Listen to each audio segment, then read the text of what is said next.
হরে কৃষ্ণ কৃষ্ণ কৃষ্ণ হরে হরে হরে রাম রাম রাম হরে হরে। এই বৎসর বর্ষাকালে একদিন পূজনীয় শরৎ মহারাজ, যোগেন মা ও কয়েকজন ভক্ত জয়রামবাটি হইতে কামারপুকুর গিয়াছেন। সেখানে আছাড় খাওয়ায় যোগেন মার শরীরের কয়েক স্থান হইতে রক্ত পড়িয়াছে। আমি পূর্বেই ফিরিয়া মাকে যোগেন মার কথা বলাতে মা দুঃখ করিয়া বলিলেন, গোলাপ বলেছিল, যোগেন যে যায় দেখি কটা আছাড় খায়।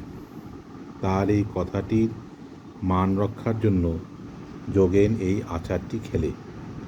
সাধু বাক্য তো, জপ তপ করে কিনা না ফলে যায় না, তাই সাধুদের কাউকে কিছু বলতে নেই।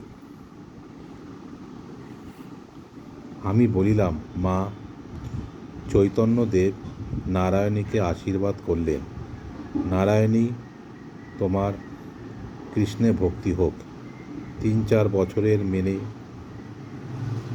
মেয়ে অমনি হা কৃষ্ণ বলে ধুলোয় গড়াগড়ি দিতে লাগলো। একটি গল্প আছে যে নারদের সিদ্ধিলাভের পর একটা পিঁপড়ে দেখে হঠাৎ কি রকম দয়া এলো। ভাবলেন, আমার কত জন্ম তপস্যার পর তবে সিদ্ধিলাভ হলো, আর এর মানুষ হতেই তো কত দেরি।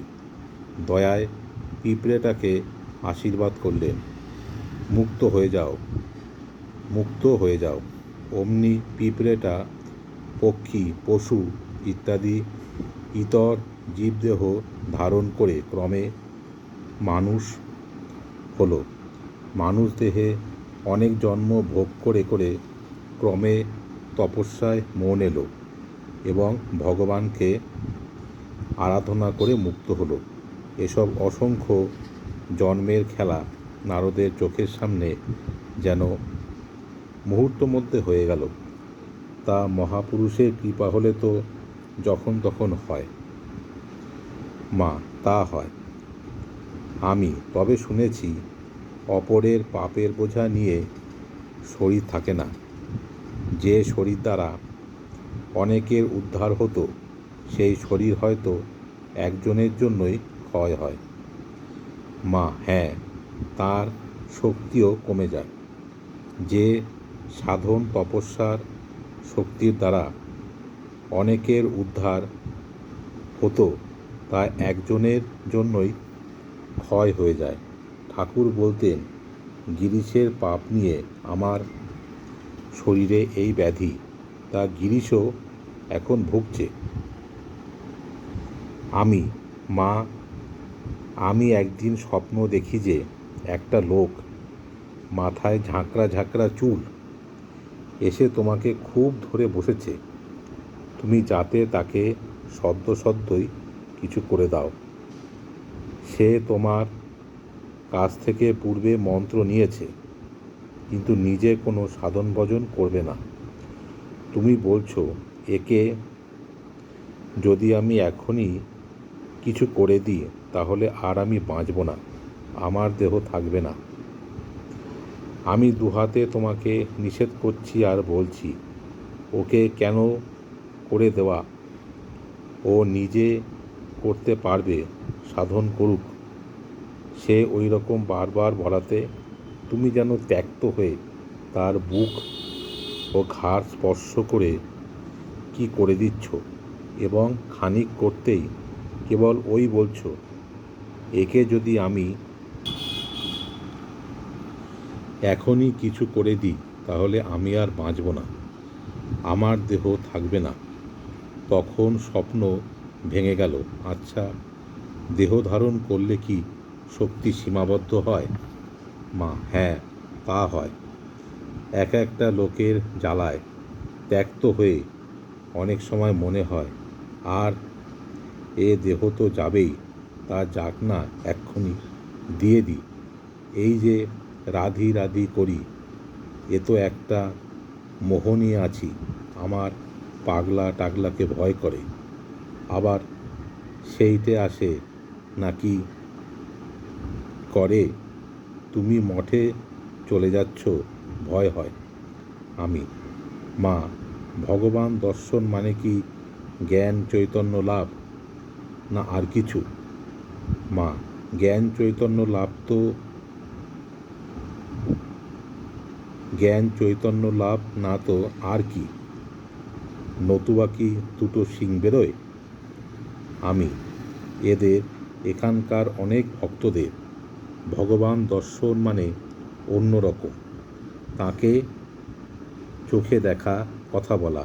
মা, বাবাকে দেখিয়ে দাও, বাবাকে দেখিয়ে দাও বলছে। তিনি এত কারুর বাবা নন, গুরু কর্তা বাবা। এই তিনে তাঁর গায়ে কাঁটাবিদ্ধ। কত মুনি ঋষি যুগ যুগান্তর তপস্যা করে পেলে না, তার সাধন নেই, তপস্যা নেই, এখনই দেখিয়ে দাও। আমি এত পারবো না। তিনি কাকে দেখিয়ে দিয়েছেন বলো না। আমি, আচ্ছা মা, কেউ চাচ্ছে কিন্তু পাচ্ছে না, আবার কেউ চাচ্ছে না, তাকে দিচ্ছেন, এ কথার মানে কি? মা, ঈশ্বর বালক স্বভাব কি না? কেউ চাচ্ছে, তাকে দিচ্ছেন না, আবার কেউ চায় না, তাকে সেধে দিচ্ছেন। হয়তো তার পূর্বজন্মে অনেক এগুনো ছিল, তাই তার উপর কৃপা হয়ে গেল। আমি, তাহলে কৃপাতেও বিচার আছে? মা, তা আছে বই কি। যার যেমন কর্ম করা থাকে, কর্ম শেষ হলেই ভগবান দর্শন হয়, সেটি শেষ জন্ম। আমি, মা, জ্ঞান চৈতন্য লাভ করতে হলে সাধন, কর্মক্ষয়, সময় এসব দরকার, মানলুম, কিন্তু তিনি যদি আপনজন হন, তবে কি তিনি ইচ্ছা করলেই দেখা দিতে পারেন না? মা, ঠিক কথা, তবে এ সূক্ষ্মটি তুমি যেমন ধরে বসেছ, তেমনটি আর কে ধরে বসেছে?